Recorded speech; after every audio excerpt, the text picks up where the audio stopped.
So hi learners, I hope आप सब ठीक होंगे और बहुत अच्छे से पढ़ाई करते होंगे। तो ये हमारा बहुत ही ऑसम एंड ब्यूटीफुल सा प्लेटफॉर्म बायोलॉजी केक वॉक। तो जैसा कि हम principal of inheritance and variation के अंदर क्या है पीवाईक्यूज को कवर कर रहे हैं, तो पहला जो वीडियो था उसमें थोड़े कम पीवाईक्यूज जा पाए थे क्योंकि मैंने क्या किया, पॉलीजेनिक इनहेरिटेंस को बहुत अच्छे से और डिटेल में समझाने के चक्कर में ना थोड़ा टाइम ले लिया। ओके, तो अब क्या, मैं चीज़ों को बहुत कंसाइज और वीडियो के अंदर बहुत ज़्यादा से ज़्यादा क्वेश्चन कवर करने की कोशिश करूंगा। तो आइए स्टार्ट करते हैं। आज का जो हमारा टॉपिक है, basically principal of inheritance and variation के ही क्वेश्चन हम कवर करने वाले हैं, शॉर्ट आंसर टाइप। उसमें क्या थे, वेरी शॉर्ट कवर किए थे। अब जो हमारे 2 मार्क का क्वेश्चन है, ठीक है, तो आइए स्टार्ट कर देते हैं फुल एनर्जी के साथ में। हमारा जो क्वेश्चन नंबर 7 है, इससे पहले हमने 6 क्वेश्चन कवर कर लिए, ठीक है। तो हमारा जो 7वां क्वेश्चन है वो बेसिकली क्या है, मोनोहाइब्रिड क्रॉस से रिलेटेड है। In a typical monohybrid cross, F2 population ratio is written as 3:1 for phenotype. तो बेसिकली फिनोटाइपिक रेशियो की बात कर रहे हैं, 3:1 होता है, हमें मालूम है मोनोहाइब्रिड क्रॉस के अंदर, but expressed as 1:2:1 for genotype. तो जीनोटाइपिक रेशियो क्या होता है, 1:2:1 होता है। Explain with help of example. तो बेसिकली क्या है, हमें यहाँ पर मोनोहाइब्रिड क्रॉस को एक्सप्लेन करना है कि किस तरीके से हमारा फिनोटाइपिक रेशियो 3:1 आता है, क्योंकि हमें मालूम है 3 टॉल और 1 डॉफ आता है, ठीक है, और जीनोटाइपिक रेशियो 1:2:1 आता है। तो बेसिकली आइए स्टार्ट करते हैं मोनोहाइब्रिड क्रॉस। इसके थ्रू क्या होगा, इस क्वेश्चन के थ्रू आपके दिमाग में मोनोहाइब्रिड क्रॉस पूरी तरह से बैठ जाने वाला है। और आगे मैंने डाईहाइब्रिड क्रॉस के ऊपर भी एक क्वेश्चन ले रखा है। इससे क्या होगा, दो जो मेन टॉपिक है हमारे इस चैप्टर के वो कवर हो जाएंगे। तो basically monohybrid cross is the cross that consider only one character. ठीक है, कि हमारा जो मोनोहाइब्रिड क्रॉस होता है उसमें सिर्फ और सिर्फ एक कैरेक्टर को हम कंसीडर करते हैं। जब कोई डाई हाइब्रिड की बात करें तो उसमें 2, ट्राई हाइब्रिड में हमारे 3 कैरेक्टर्स कंसीडर होंगे, ठीक है। तो इसी तरीके से हमारा क्रॉस होता है। तो क्रॉस, अब हम क्या एग्जांपल दे रहे हैं, cross of tall P plant with dwarf P plant. तो मेंडल साहब ने क्या किया था, हमारे जो मेंडल थे ना साइंटिस्ट, उन्होंने टॉल पी प्लांट लिया था, दोनों के दोनों प्योर लिए थे। टॉल पी प्लांट को क्या किया, हमारे क्रॉस करवाया ड्वार्फ पी प्लांट से। अब आगे मैं आपको पूरा का पूरा क्रॉस समझाता हूँ। जो चीज़ आपको लगेगा मुझे कि हाँ ऑन पेपर समझाना, लिखकर मैं समझा भी दूंगा। तो आइए मैं आपको मोनोहाइब्रिड क्रॉस समझा देता हूँ। मेंडल ने बेसिकली क्या किया था, 2 पेरेंट लिए थे प्योर, कैपिटल टी हमारा क्या है, टॉल, और दूसरी साइड पे स्मॉल टी डॉफ लिया था। दोनों के दोनों प्योर पेरेंट लिए थे। प्योर का मतलब होमोजाइगस कंडीशन में। फिर इनका जब हमने क्रॉस करवाया तो कैपिटल टी स्मॉल टी, तो बेसिकली F1 जनरेशन में हमें सिर्फ और सिर्फ टॉल मिला था। क्या मिला था, फिनोटाइप एक था एंड जीनोटाइप भी एक था। फिनोटाइप एक कैसे था, सिर्फ और सिर्फ हमारा टॉल था, और जीनोटाइप एक कैसे था, capital T and small T. अब हम बढ़ते हैं अपने F2 जनरेशन की तरफ। तो बेसिकली क्या करेंगे, हम यहाँ पर सेल्फिंग करते हैं। सेल्फिंग का मतलब होता है self pollination. Capital T small T की कैपिटल टी स्मॉल टी से ही क्रॉस जब हम कराते हैं, this is called self pollination. तो यहाँ पर जब F2 जनरेशन की हम बात करते हैं तो वहाँ पर हमें कैपिटल टी मिलता है, कैपिटल टी स्मॉल टी मिलता है, कैपिटल टी स्मॉल टी मिलता है, स्मॉल टी मिलता है, ठीक है। तो आप देख सकते हैं यहाँ पर बेसिकली हमको 3 टॉल मिले एंड 1 डॉफ मिला, ठीक है। तो फिनोटाइप की बात करें, बेसिकली हमें 2 मिले, टॉल एंड डॉफ। टॉल मिले 3/4, जबकि डॉफ हमें मिला 1/4। तो फिनोटाइपिक रेशियो हमारा क्या आ गया, 3:1। क्योंकि जब हम रेशियो लिखते हैं तो हम ऐसे लिखते हैं जब डिनोमिनेटर नीचे सेम होता है। तो बेसिकली हमारा जो फिनोटाइपिक रेशियो क्या बन गया यहाँ पर, 3:1। और हम जीनोटाइप की अगर बात करते हैं तो वो हमें मिले हैं 3। जीनोटाइपिक रेशियो में क्या मिलने वाला है, 1:2:1। एक तो ये जीनोटाइप है, 2 ये हैं और एक ये है हमारा। तो बेसिकली जीनोटाइपिक रेशियो 1:2:1। यही क्वेश्चन ने पूछ रहा था कि फिनोटाइपिक रेशियो 3:1 क्यों आता है, जीनोटाइपिक रेशियो 1:2:1 क्यों आता है। तो फिनोटाइपिक रेशियो हमारा 3:1 क्यों आता है, क्योंकि यहाँ पर 3 टॉल हैं, 1 डॉफ है, जबकि जीनोटाइप हमारे 3 प्रकार के आते हैं, एक ये आता है, 2 ये आता है, एक ये आता है। तो इसलिए हमारा जीनोटाइपिक रेशियो 1:2:1 होता है। तो बेसिकली यहाँ पर सिंपली मैंने किस तरीके से ड्रॉ किया है, सॉरी लिख रखा है, कैपिटल टी प्योर पेरेंट लिए, यहाँ पर ये डॉफ जो हमारा पेरेंट लिया वो भी प्योर है। तो गैमेट्स है, इसका ये है, इसका ये है, दोनों को जब फ्यूज करा capital T small T. F1 generation में सिर्फ और सिर्फ टॉल मिला, हमें सेल्फ पॉलिनेशन करवाया, यहाँ पर पनेट स्क्वायर मेथड से दिखा दिया, ठीक है। यहाँ पर मेल गैमेट ले ली, यहाँ फीमेल। तो 4 प्रकार के आएंगे। फिनोटाइप बेसिकली 2 आएंगे, फिनोटाइपिक रेशियो 3:1, जबकि जीनोटाइप 3 आएंगे, 1:2:1। तो मैंने आपको वहाँ पर ड्रॉ करके भी दिखा दिया, ठीक है। अब बढ़ते हैं हम अपने next question, which is 8 question, ठीक है। State explain the law of segregation as proposed by Mendel in monohybrid cross. तो यहाँ पर बेसिकली क्वेश्चन है लॉ ऑफ सेग्रीगेशन के ऊपर। ये भी एक इंपॉर्टेंट टॉपिक है principle of inheritance and variation का। मेंडल के जितने भी लाइक लॉज हैं वो तो आप रटना ही पड़ेगा, बेस है इस चैप्टर का, ठीक है। तो लॉ ऑफ सेग्रीगेशन पे इन्होंने क्वेश्चन पूछा है, हमें क्या है मोनोहाइब्रिड का इस्तेमाल करते हुए बताना कि लॉ ऑफ सेग्रीगेशन बेसिकली क्या होता है। ये एक इंपॉर्टेंट टॉपिक है, तो मैं आपको बता देता हूँ। This law state that the factors, ठीक है, फैक्टर्स और allies of a pair segregate from each other during gamete formation, जब गैमेट फॉर्मेशन होती है। फॉर एग्जाम्पल यहाँ पर क्या कह रहे हैं, कोई इस तरीके से इंडिविजुअल प्रेजेंट है, ठीक है, जब वो गैमेट बनाएगा ना, तो अगर ये पेयर में प्रेजेंट है तो पेयर में से गैमेट में एक ही जाएगा, ठीक है। तो कैपिटल टी स्मॉल टी हमारी हिट हो जाएगा इस कंडीशन में, दो प्रकार के गैमेट देगा, एक तो कैपिटल टी देगा, दूसरा स्मॉल टी देगा, ठीक है। यहाँ पर से आप देख सकते हैं पेयर में से गैमेट को कितना मिला, गैमेट को एक ही मिला, एक गैमेट ये हो गया, एक गैमेट ये हो गया। तो बेसिकली ये क्या कह रहे हैं, this law state that the factors और अलीज ऑफ ए पेयर, किसी एक पेयर के लाइक अगर कोई फैक्टर्स या फिर अलीज है हमारे पेयर में प्रेजेंट है, segregate from each other during gamete formation, ठीक है। जब गैमेट फॉर्मेशन होती है दोनों के दोनों पेयर अलग हो जाते हैं, ठीक है। Such that A gamete receive only one of two factors, हमारा जो गैमेट होता है उसे सिर्फ और सिर्फ सिंगल फैक्टर या फिर अलील मिलता है या फिर वो रिसीव करता है। They do not show blending, तो according to law of segregation ये बहुत इंपॉर्टेंट पॉइंट है, इसको हमेशा याद रखें कि हमारे जो फैक्टर्स होते हैं या फिर अलील्स होते हैं वो कभी ब्लेंडिंग शो नहीं करते, यानी कि मिक्सिंग नहीं होती, ठीक है। क्योंकि हमारे जो पेंडल थे उन्होंने बताया था फैक्टर्स हमारे क्या होते हैं, डिस्क्रीट यूनिट होते हैं जो अपनी इंडिविजुअलिटी नहीं लॉस करते, ठीक है। तो इसलिए हमारा फैक्टर्स जो होते हैं वो कभी मिक्सिंग नहीं शो करते या फिर ब्लेंडिंग नहीं शो करते। आपके ड्रॉ मोनोहाइब्रिड कॉस, अब तो यहाँ पे मोनोहाइब्रिड कॉस के अकॉर्डिंग पूछा है, जिस तरीके से मैंने अभी आपको यहाँ पर पूरा का पूरा ड्रॉ करके बताया वो आप यहाँ पर ड्रॉ कर देना, फिर चिपका देना, ईजिली आपको मार्क्स मिल जाएंगे। बेसिकली मोनोहाइब्रिड कॉस में आप खुद ही देख सकते हैं कि यहाँ पर हमारा कैपिटल टी, ये इस तरीके से कैपिटल टी प्रेजेंट है, ठीक है। तो कैपिटल टी यहाँ पर क्या था, एक पेरेंट था या फिर कोई मतलब एक पी प्लांट था, ठीक है, और ये हमारा पेरेंट प्लांट था, ठीक है। तो इसके अंदर हमारे पेयर में वो प्रेजेंट थे, अलील्स या फिर फैक्टर्स प्रेजेंट थे। तो जब गैमेट फॉर्मेशन हुई लाइक गैमेट, तो गैमेट को तो एक ही मिला, तो दो पेयर में से क्या हुआ, दोनों के दोनों सेग्रीगेट हो गए, तो एक प्रकार का हमें यहाँ पर गैमेट मिल गया। बेसिकली लॉ ऑफ सेग्रीगेशन यही कहता है कि जब हमारे अलील्स पेयर में प्रेजेंट होते हैं, जब गैमेट फॉर्मेशन होती है तो गैमेट को सिर्फ और सिर्फ एक प्रकार का फैक्टर मिलता है, ठीक है। So this is called law of segregation. अब आइए बढ़ते हैं हम अपने 9th क्वेश्चन की तरफ। आई होप आपको चीज़ें बहुत समझ में आती होंगी, चीज़ें कोई इतने ज़्यादा कठिन नहीं है। आप कमेंट में बता सकते हैं लाइक अगर बोर्ड से रिलेटेड कोई भी अगर आपको हेल्प चाहिए तो मैं ज़रूर ही करूँगा, ठीक है। तो आइए अब हम 9th क्वेश्चन देख लेते हैं बेसिकली, जो कि प्लियोट्रॉपी के ऊपर है। Explain pleiotropy with help of an example.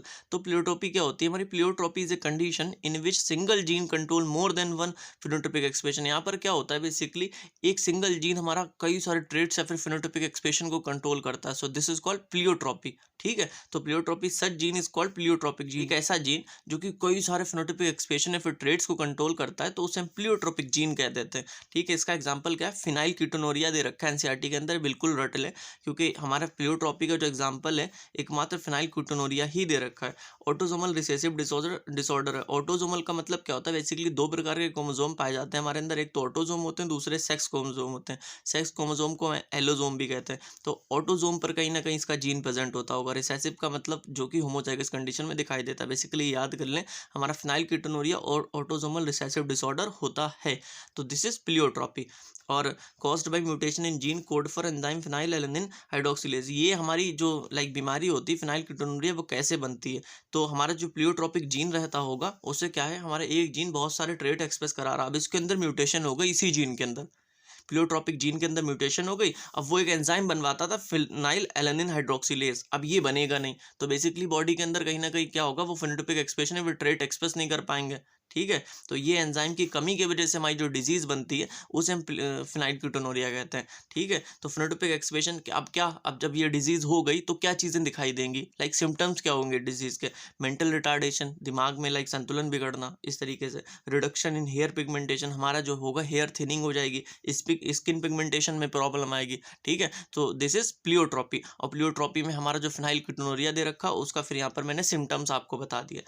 तो आई होप आपको चीज़ें समझ में आती हों कि मैं चीज़ों को बहुत ही कंसाइज करके समझा रहा हूँ, क्योंकि आपके पास इतना ज़्यादा टाइम नहीं है, जबकि अगर मैं चाहूँ तो फिनाइल कीटोनूरिया को ही कम से कम 10 मिनट समझा सकता था।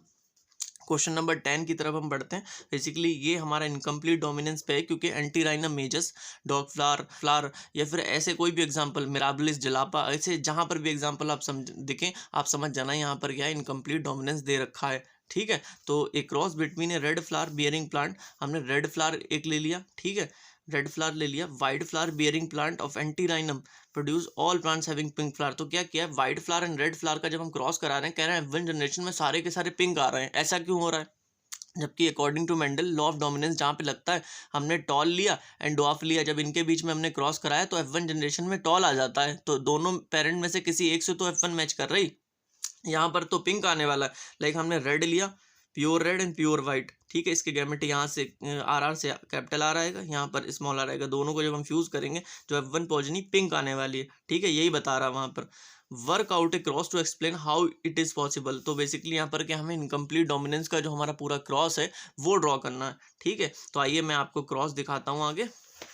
कुछ नहीं है, मोनोहाइब्रिड क्रॉस ही होता है एक तरह का, इसमें ऐसा कुछ भी नहीं है, ठीक है। तो मोनोहाइब्रिड क्रॉस की तरह हमने यहाँ पर ड्रॉ कर दिया, capital R capital R capital R small R capital R small R small R small R, ये पनेट मतलब पनेट स्क्वायर मेथड से ड्रॉ करा गया, ठीक है। तो यहाँ पर ये हमारा रेड आ गया, पिंक आ गया एंड वाइट आ गया। तो फिनोटाइप कितने आ गए? 3 आ गए। बेसिकली 2 आते हैं monohybrid cross law of dominance के अकॉर्डिंग, क्या टॉल एंड डॉफ, तो 2 फिनोटाइप आते हैं, जबकि यहाँ पर अभी पीछे ही मैंने आपको दिखाया था 2 आए थे। तो फिनोटाइप हमारे कितने आ गए? 3 आ गए। कितने? 3। तो फिनोटाइपिक रेशियो 1:2:1 आ गया। वैसे क्या आता? 3:1, 3 टॉल आते थे और 1 डॉफ आता था। जीनोटाइप तो हमारा वैसे ही रहता है, जीनोटाइप 3 आते हैं, ठीक है, 1 2 एंड दिस इज 3। तो जीनोटाइपिक रेशियो 1:2:1। एक चीज़ और खास होती है, हमारे जो इनकम्प्लीट डोमिनेंस होता है उसमें फिनोटाइपिक रेशियो और जीनोटाइपिक रेशियो सेम होता है, फिनोटाइप और जीनोटाइप के नंबर भी सेम होते हैं, जबकि लॉ ऑफ डोमिनेंस में ये चीज़ नहीं होती। तो इसीलिए हम कहते हैं कि जो हमारा लॉ ऑफ इनकम्प्लीट डोमिनेंस या फिर को डोमिनेंस होते हैं, ये सब डेविएशन ऑफ मेंडलिज्म होते हैं, ठीक है, क्योंकि लॉ ऑफ डोमिनेंस को ये सब वायलेट कर देते हैं। तो आइए अब हम बढ़ते हैं अपने क्वेश्चन नंबर 11 की तरफ। क्वेश्चन नंबर 11 जो हमारा है, with the help of an example explain the phenomena of codominance. देखिए अभी इनकम्प्लीट डोमिनेंस पे पूछा था, आप कोडोमिनेंस पे पूछ लिया, and multiple allelism in human population. Basically 2 चीज़ें यहाँ पर पूछी, कोडोमिनेंस एंड मल्टीपल एलिलिज्म। तो आइए स्टार्ट करते हैं, देखते हैं। In ABO system, basically ABO system क्या होता है मैं आपको बताता हूँ। ये एक ब्लड ग्रुपिंग का सिस्टम होता है, एबीओ सिस्टम, जिसके अंदर क्या होता है, एक तो ए ब्लड ग्रुप होता है हमारा, बी आता है और ए बी आता है और ओ आता है। तो बेसिकली कितने? 4 प्रकार के टोटल ब्लड ग्रुप आ जाते हैं, ए बी और ओ। तो इसीलिए हम इसको कह देते हैं ABO system of blood group. In ABO system there are 4 blood groups, A B and O. तो 4 प्रकार के टोटल ब्लड ग्रुप आ जाते हैं इसके अंदर।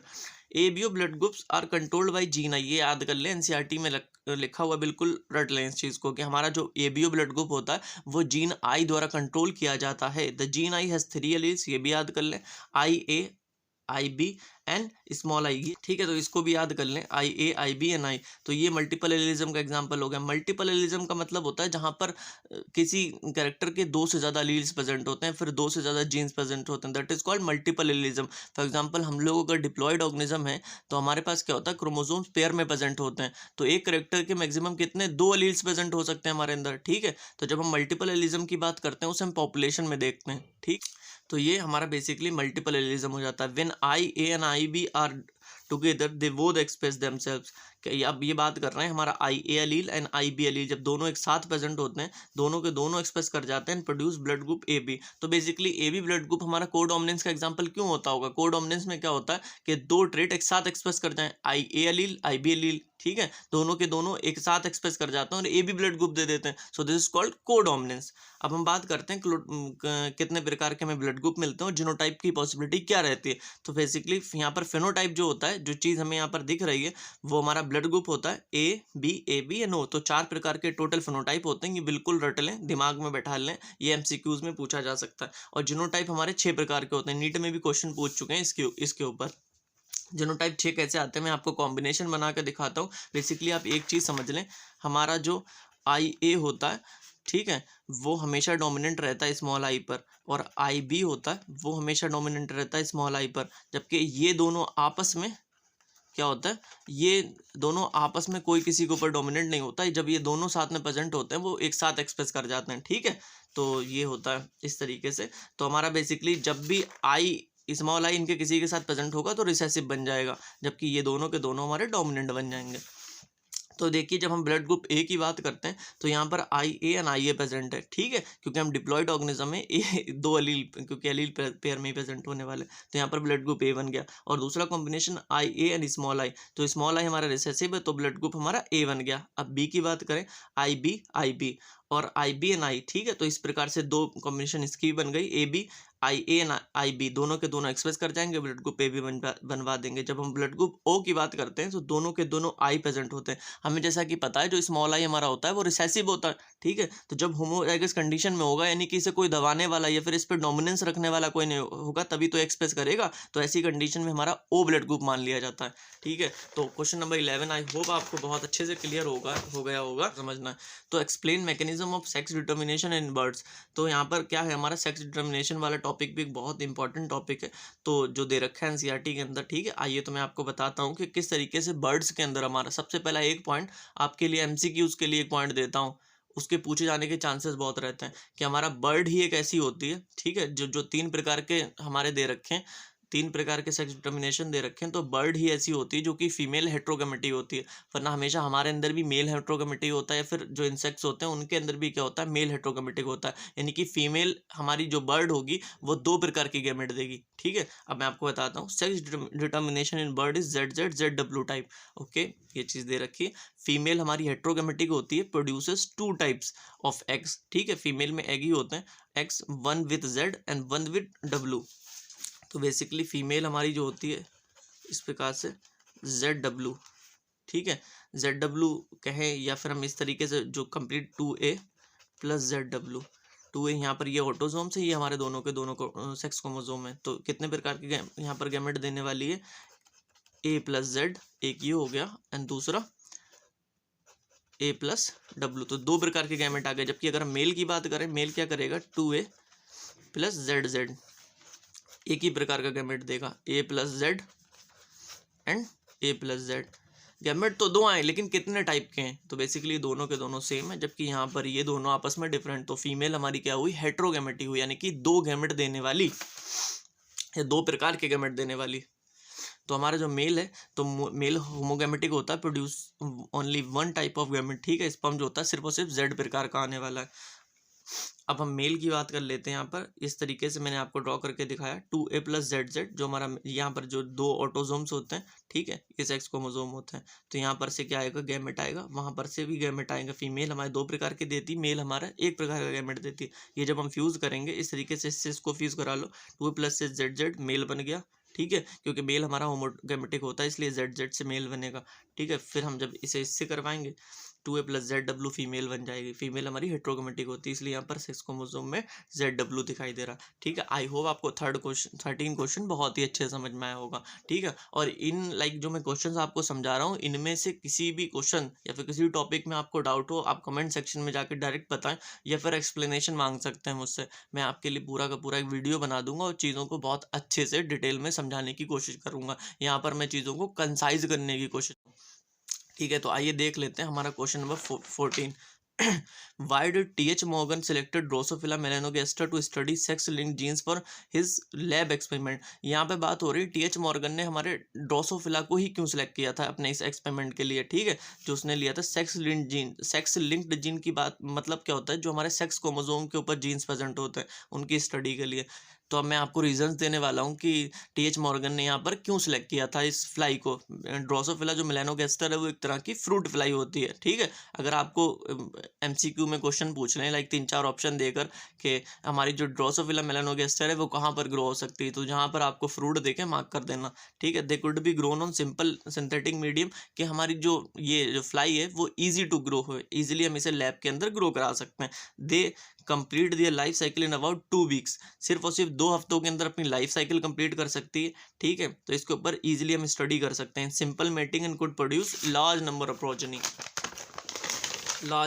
प्रोजेनी, कि एक सिंपल मेटिंग के अंदर, ठीक है, एक सिंपल ये जो क्रॉस करती है फिर मेटिंग करती है, उसमें बहुत ज़्यादा नंबर ऑफ प्रोजेनीज को मतलब प्रोड्यूस कर सकती है। इससे क्या है कि हम कई जनरेशन, मल्टीपल जनरेशन तक इस पर स्टडी कर सकते हैं। लेट्स से अगर कोई ऐसा ऑर्गेनिज्म लिया होता है जिसकी 50 साल की एज होती, तो क्या है, ज़्यादा से ज़्यादा साइंटिस्ट क्या 2 साल 100 साल जीता, ठीक है, तो दो दो जनरेशन तक तो स्टडी नहीं कर पाता वो, ठीक है। तो ऐसी चीज़ को हम सिलेक्ट करते हैं जिसमें मल्टीपल जनरेशन तक हम स्टडी कर सकते हैं। There was a clear indication of sex, बहुत ही क्लियर था कि फीमेल फ्लाई क्या है, मेल फ्लाई क्या है। They have many types of heredity variation that can be seen with lower microscope, और इसकी जो फीचर्स होते हैं वो ईजिली लोअर माइक्रोस्कोप से ही देखे जा सकते थे।